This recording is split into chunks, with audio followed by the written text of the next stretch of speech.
Okay, welcome back. So we head into game three, and it's tied 1-1 between Kaze and Matt. Kaze took the first one against Matt's Celestia deck, and Matt took the second game again after having changed to the Golgari deck.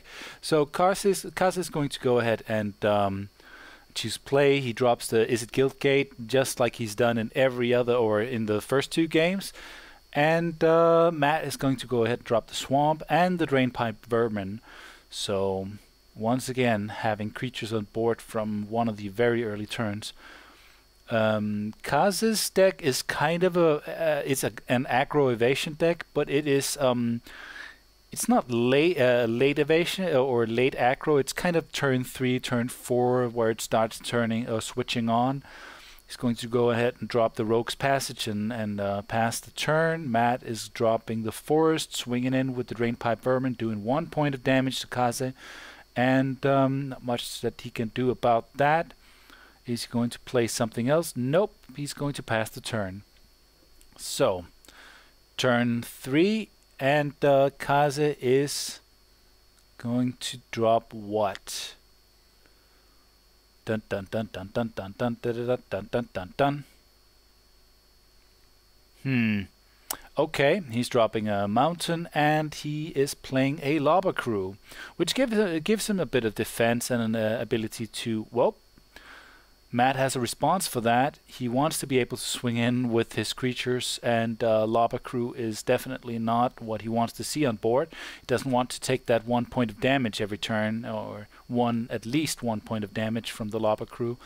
So instead, he's going to put Deviant Glee, which is I can definitely see. Abrupt Decay is something that you don't want to waste, but I think it was pretty well played in this from Matt there, because he wants to be able to swing in for 3, and Lava Crew is a 0/4. So that would have definitely prevented his ability to go ahead and do some early damage there.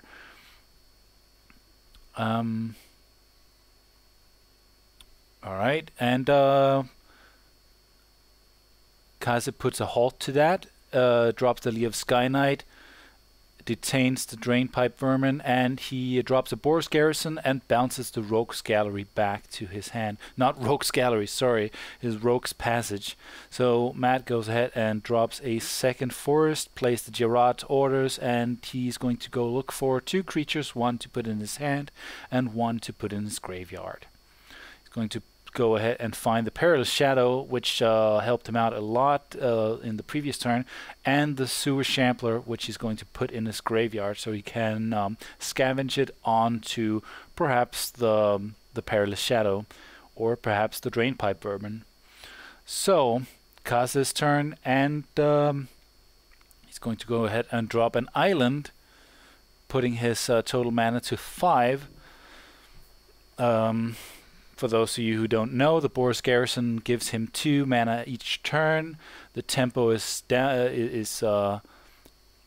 He's playing a Cellar of Songbirds there, which gives him the infamous Birth token, 1/1 flying bird. The Boros Garrison is actually, like, tempo-wise, it's decent. Alright, he's going to swing in with his Lee of Sky Knight. 3 points of damage to Matt, bringing him down to 17, while he himself is at 16. The Boros Garrison is decent for tempo, but it's not until you stop having lands to drop each turn that it actually makes a difference, because you do have to, like, the first turn you can't use it. You can use the other land that you bounce back to your hand, but still.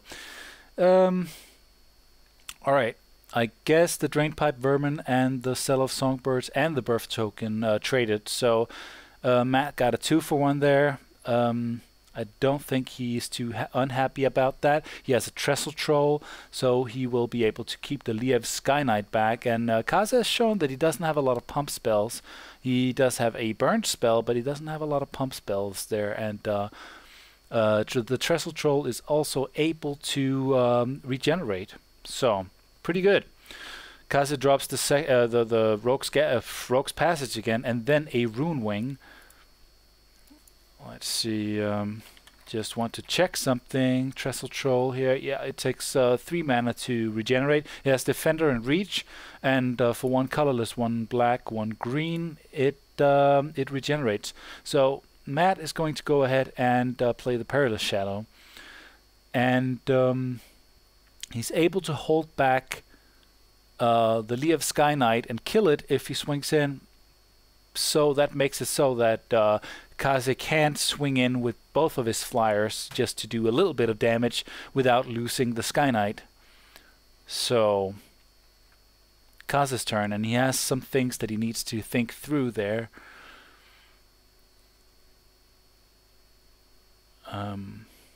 Let's see, what does he want to play?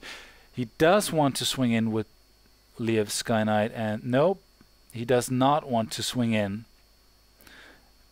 I guess he was kind of considering whether or not he could get away with swinging in with both of them, but then he remembered that Trestle Troll does have 1 in power.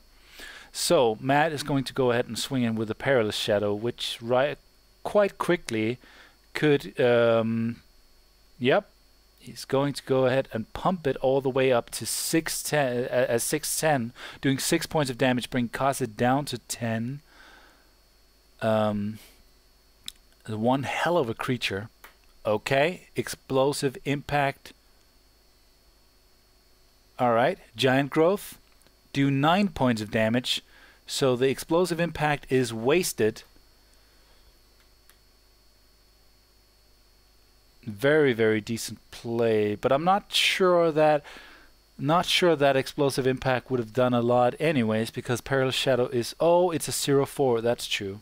Yeah, that is true. So Kaze surely got the short end of that stick, or got the drew the shortest straw on that exchange, losing an Explosive Impact and taking 9 points of damage. So he's down to 7. Matt is at 17.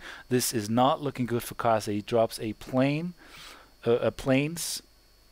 and he will surely have to block this this next turn, because if Matt draws even a single land, he will be able to swing in for 8 points of damage, and that's lethal. And who knows what that last card in his hand is. All right, Treacherous Impact, or Traitorous Instinct, that's what it's called. Trestle Troll, all right, won't be able to... Okay. Lee of Sky Knight, and not the Rune Wing. Alright, just tapping mana for the Traitorous Instinct. Oh, he is going to swing in with all there. So that's 6 points of damage, taking him down to 8. He must have some kind of plan, because the Trestle Troll is going to come right back. Supreme Verdict, there we go. So that's going to wipe the board. And Matt didn't have the mana for regenerating, but that if he did have the mana up for regenerating, that would have been pretty insane, because bringing the Trestle Troll onto his side... What is going on here? Oh, he's playing a Catacomb Slug. Okay. Not a card that you see a lot in... or it's certainly not a first, second, third, or fourth, or perhaps even an 8th pick in most decks. Not a great card, but it's actually not bad. It does do a little bit of work. So Matt is going to go ahead and scavenge his Sewer Shambler onto the Catacomb Slug. He is going to swing in for exactly lethal. That's 7 points of damage, bringing Kaze down to 0, and Matt takes the second match, or the second game, which brings us on to game 4. Thanks for watching. Later.